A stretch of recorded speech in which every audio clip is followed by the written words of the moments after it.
গল্পের শুরুতেই আমরা দেখতে পাই কুয়েনা গ্রামে এক থমথমে উত্তেজনা। শিকারের মরশুম শুরু হয়েছে আর স্বয়ং ব্যারেন গ্র্যান্ডভিল গ্রামে পা রেখেছেন। অ্যালেন দূর থেকে লক্ষ্য করছে এই ক্ষমতাশালী ব্যক্তিকে।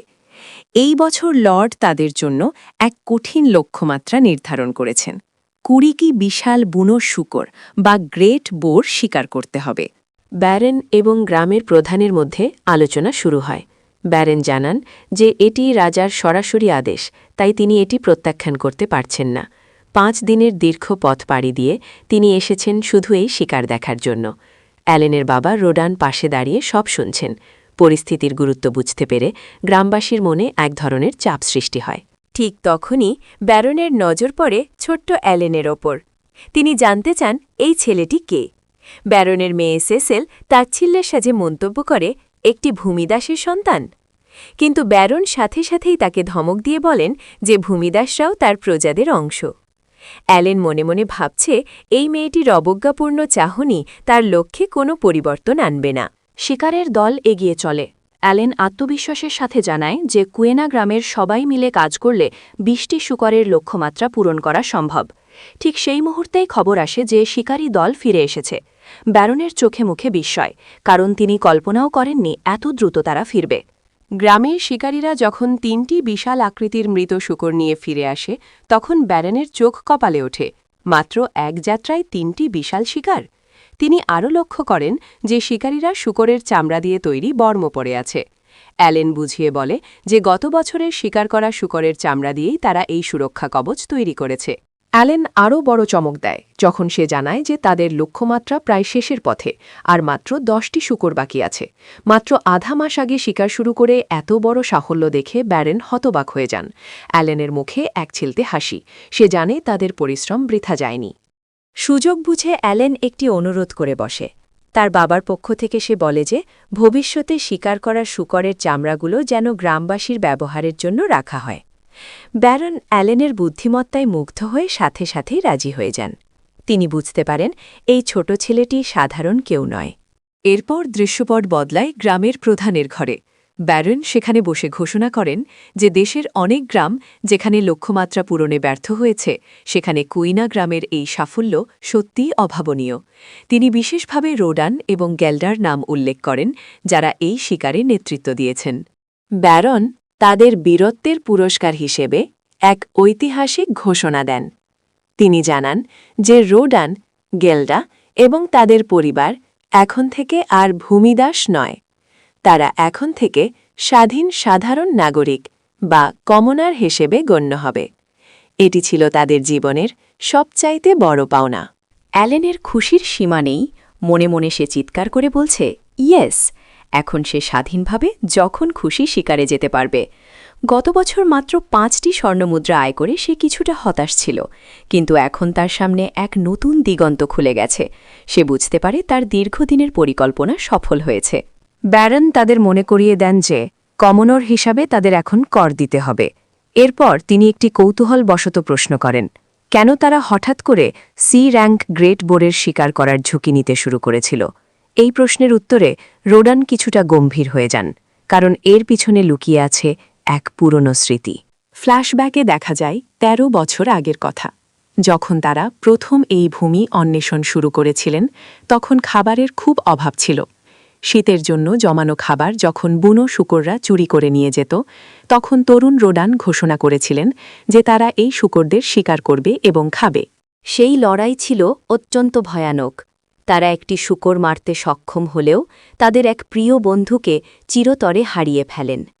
রোডান আজও সেই অপরাধবোধে ভোগেন, কিন্তু এটাই ছিল তাদের টিকে থাকার একমাত্র পথ। অ্যালেন মন দিয়ে তার বাবার এই বীরত্বগাথা শুনছে। রোডানের গল্প শুনে ব্যারেন অভিভূত হয়ে যান। তিনি বলেন যে প্রজাদের পরিশ্রমের পুরস্কার দেওয়া লর্ডের দায়িত্ব। তিনি রোডানকে বলেন যে সে যা খুশি পুরস্কার হিসেবে চেয়ে নিতে পারে। রোডান তখন এক অভাবনীয় প্রস্তাব দেন, যা অ্যালেনকে চমকে দেয়। রোডান অনুরোধ করেন যেন তার ছেলে অ্যালেনকে ব্যারনের প্রাসাদে কাজ করার সুযোগ দেয়া হয়। তিনি বলেন, এই ছেলেটি আমার চেয়েও অনেক বেশি বুদ্ধিমান, সে আপনার অনেক কাজে আসবে। অ্যালেনের মাথায় যেন আকাশ ভেঙে পড়ে। সে কোনোভাবেই বুঝতে পারছে না তার বাবা কেন এমনটা করলেন। অ্যালেন মনে মনে আতঙ্কিত হয়ে পড়ে। সে তো দানব শিকারী হতে চায়, ব্যারনের বাড়িতে ফরমাইশ খাটা চাকর হতে চায় না। সে চিন্তা করতে থাকে কিভাবে এই পরিস্থিতি থেকে মুক্তি পাওয়া যায়। কিন্তু ব্যারনের উপদেষ্টা এবং ব্যারন নিজে অ্যালেনের মেধা দেখে তাকে প্রাসাদে নিয়ে যেতে আগ্রহী হয়ে ওঠেন। ব্যারন আরও এক ধাপ এগিয়ে ঘোষণা করেন যে অ্যালেন কেবল ছোটখাটো কাজ নয়, সে হবে গ্রানভিল হাউসের একজন অফিসিয়াল সার্ভেন্ট বা সেবক। এটি শুনে রোডানের চোখে আনন্দের জল চলে আসে। তিনি তার ছেলের উজ্জ্বল ভবিষ্যতের কথা ভেবে আবেগপ্রবণ হয়ে পড়েন। রোডান কান্নায় ভেঙে পড়েন, কারণ তিনি জানতেন একজন ভূমিদাসের সন্তানের জন্য এটি কত বড় সুযোগ। অ্যালেন তার বাবার এই চোখের জল দেখে স্থির হয়ে যায়। সে বুঝতে পারে তার বাবা তার ভবিষ্যতের জন্য কত বড় আত্মত্যাগ করছেন। অ্যালেনকে তার বাবার মাথায় হাত দিয়ে সান্ত্বনা দিতে দেখা যায়। অবশেষে অ্যালেন আত্মসমর্পণ করে। সে বুঝতে পারে এই আদেশ অমান্য করা অসম্ভব। সে মাথা নত করে ব্যারনের প্রস্তাব গ্রহণ করে। কয়েকদিনের মধ্যেই তাকে গ্রাম ছেড়ে ব্যারনের সাথে চলে যেতে হবে।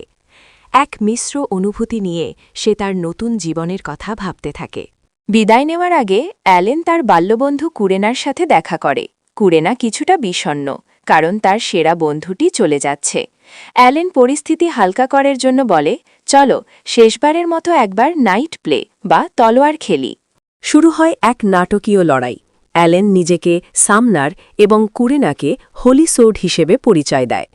গ্রামের বড়রা হাসি মুখে তাদের এই বিদায়ী লড়াই উপভোগ করছেন, কিন্তু তারা জানতেন না যে এই শিশুদের খেলার আড়ালে লুকিয়ে আছে অবিশ্বাস্য শক্তি।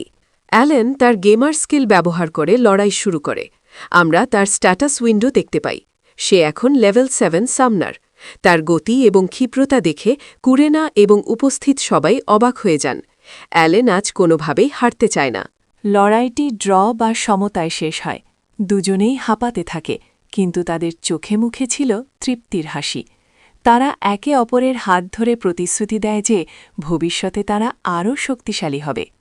অ্যালেন মনে মনে জানে যে কুরেনা শীঘ্রই একাডেমিতে যাবে এবং রাজপরিবারের সেবা করবে, তাই তাদের আবার দেখা হওয়ার সম্ভাবনা খুব কম। বিদায়বেলা আরও আবেগঘন হয়ে ওঠে। অ্যালেন তার ছোট ভাই মাসুকে জড়িয়ে ধরে বলে তাকে আরও শক্তিশালী হতে হবে, যেন সে পরিবারকে রক্ষা করতে পারে। মাসু কাঁদতে কাঁদতে তার দাদাকে বিদায় জানায়। পুরো পরিবার এক বিয়োগান্তক কিন্তু গর্ভের মুহূর্ত পার করছে। এমন সময় তার বন্ধু ডোগোরা এগিয়ে আসে। সে অ্যালেনকে তার পারিবারিক দোকান থেকে আনা একটি বিশেষ ড্যাগার বা ছোড়া উপহার দেয়। ডোগোরার চোখেও জল, কিন্তু সে সেটা আড়াল করার চেষ্টা করছে। অ্যালেন কৃতজ্ঞতার সাথে তার বন্ধুর শেষ স্মৃতিটি গ্রহণ করে। অবশেষে সেই মাহেন্দ্রক্ষণ উপস্থিত। রাজকীয় ঘোড়ার গাড়ি গ্রামের দরজায় এসে দাঁড়িয়েছে। রোডান তার ছেলের হাত ধরে শেষবারের মতো উপদেশ দেন, এই সুযোগের যেন সে সঠিক ব্যবহার করে। অ্যালেন চোখের জল মুছে গাড়িতে ওঠে। পুরো গ্রামবাসী হাত নেড়ে তাকে বিদায় জানায়। ঘোড়ার গাড়ি এগিয়ে চলে এক অজানা গন্তব্যের দিকে। অ্যালেনের চোখে জল থাকলেও তার মনে রয়েছে দৃঢ় সংকল্প। সে কুয়েনা গ্রাম এবং তার প্রিয়জনদের পেছনে ফেলে গ্র্যান্ডভিল হাউসের উদ্দেশ্যে যাত্রা শুরু করে। অ্যালেনের এক সাধারণ সামনার থেকে অনন্য হয়ে ওঠার এই তো মাত্র শুরু।